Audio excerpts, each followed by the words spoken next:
The year was 2006, and somewhere in Mexico's Sinaloa mountains, the drug boss Joaquin El Chapo Guzman had been delivered a gift: 2 rival Los Zetas cartel members. With a stick in his hands, El Chapo beat these men so badly he fractured many of their bones. As one witness later put it, the men were so broken, they looked like rag dolls. The men were then slung over ATVs and taken to a raging bonfire, where El Chapo pulled out his gun, made some derogatory comments about the guys' moms before shooting them, and then ordered their bodies to be burned. He said to one of his workers, "I don't want any bones to remain." That was El Chapo to a T. Heartless, relentless, and ruthless protector of his monopoly. Roughly 30 years prior, in the 1980s, the mother of one of Pablo Escobar's friends was riding a bus in Colombia. The driver didn't see that the woman hadn't quite fully stepped off the bus when he drove off, leading to her falling and dying. The King of Coke was upset by what had happened and ordered one of his hitmen, Jairo Velasquez, aka Popeye, to kill the bus driver.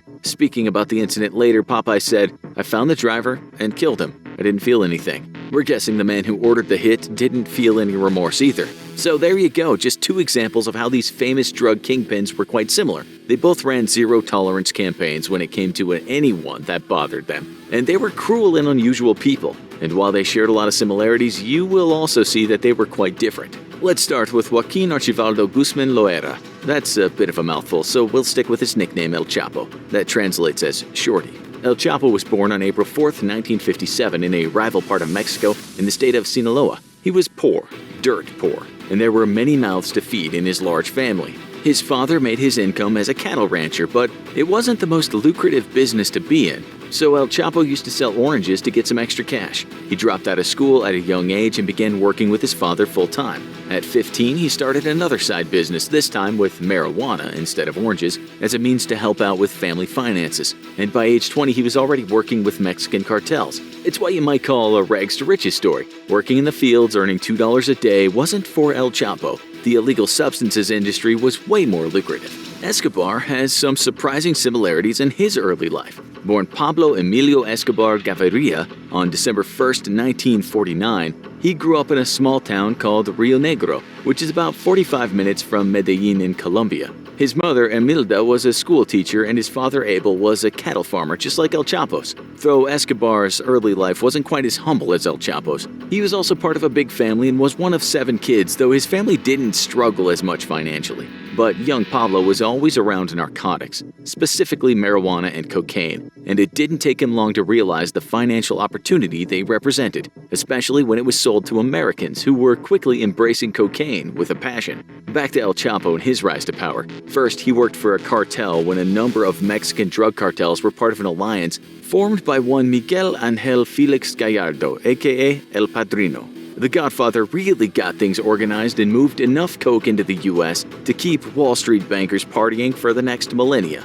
Guzman became a major player in the Sinaloa cartel under one Hector El Güero Palma. Palma liked El Chapo. He was trustworthy, and he also wasn't scared to use violence. Cross him or mess up his shipment, and bang bang, that was it. When the Godfather was eventually arrested, a power vacuum was created in the Mexican drug trade. Various cartels, including the Sinaloa cartel, wanted the best routes to get their Colombian coke into the booming U.S. market. Even the DEA knows that when you take out a boss, all that happens is lots and lots of violence and basically no interruption of the flow of drugs. So with the Godfather put away, what naturally happened is bodies started piling up.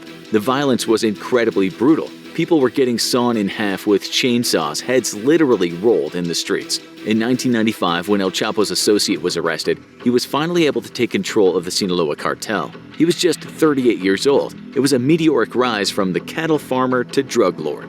Soon, his cartel would become the most powerful in all of Mexico. He had cops in his front pocket, local politicians in the back, and he even managed to bribe his way out of prison. Escobar, on the other hand, was involved in all sorts of petty crimes as a child, but it was in his early 20s that he got into more serious violent crime and kidnapping while working with a local mobster.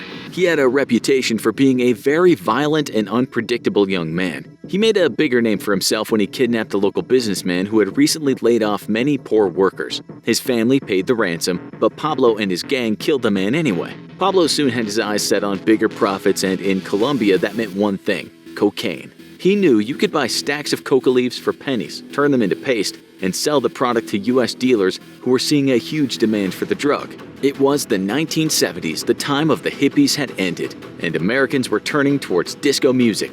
LSD and Mary Jane said their goodbyes, and Mr. Cocaine made his entrance to the party. There were no drug cartels back then, and Escobar realized in his early 20s that he could make a fortune and make it fast. Cocaine was like the Louis Vuitton of drugs. You could take a cheap product and sell it for outrageous prices. At 26, Escobar had already banked $3 million, which today would be about $15 million. And unlike El Chapo, he did it without having to chop off any heads. He could have bought a big house with a swimming pool and retired, but of course, for these guys it's never enough. In the late 90s, El Chapo was also moving methamphetamine into the US. He could produce the stuff without much hassle from the authorities, and it proved to be very popular with Americans who like to do a lot of house cleaning or play video games for 3 days straight without sleeping. It was also very cheap compared to coke. Another benefit for the cartel was the fact that he didn't have to buy it from the Colombians. He could have his people make it in meth labs and move it straight into the US. He soon became the boss of bosses and had control of the cartels in many states in Mexico. He became the new godfather and wielded great power. He was arrested and imprisoned but broke out of prison in 2001. That breakout apparently cost him $2.5 million, or virtually nothing to Mexico's new boss of bosses. But soon the peace pact that the cartels had made was broken, and before you could say chainsaw, thousands upon thousands of people were caught up in the violence that followed and killed. This included civilians, women, and children, as well as those directly involved with the cartels. El Chapo somehow stayed on top, and it's thought he was protected at least in part by the DEA, since he gave up a lot of other cartel members. He was wanted in the US, but because he helped the DEA, that indictment was dropped for a time.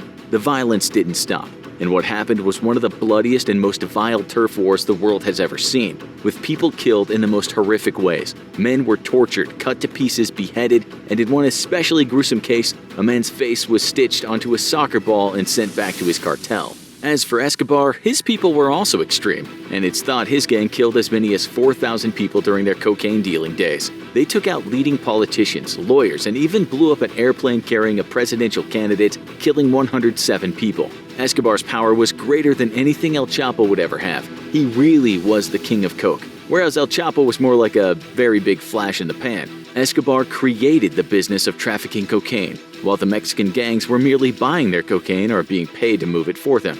Escobar was also seen as a kind of Robin Hood figure, since he gave a significant amount of cash to poor communities and built up infrastructure like schools and hospitals. While the murder rate in Medellin was out of control, Escobar was out of El Chapo and the Mexican cartel's league when it came to killing.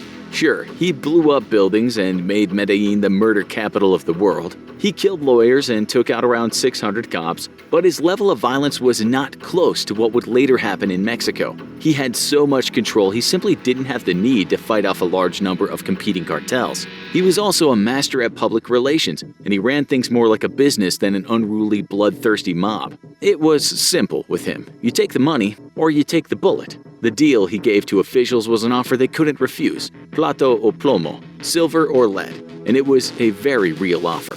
And the Colombian authorities had every right to be fearful of this powerful man. He could bribe or take out anyone, no matter how high they were in their particular office. At one point, Escobar was getting around 15 tons of cocaine into the US every single day. This worked out to something like $26 billion a year for the cartel.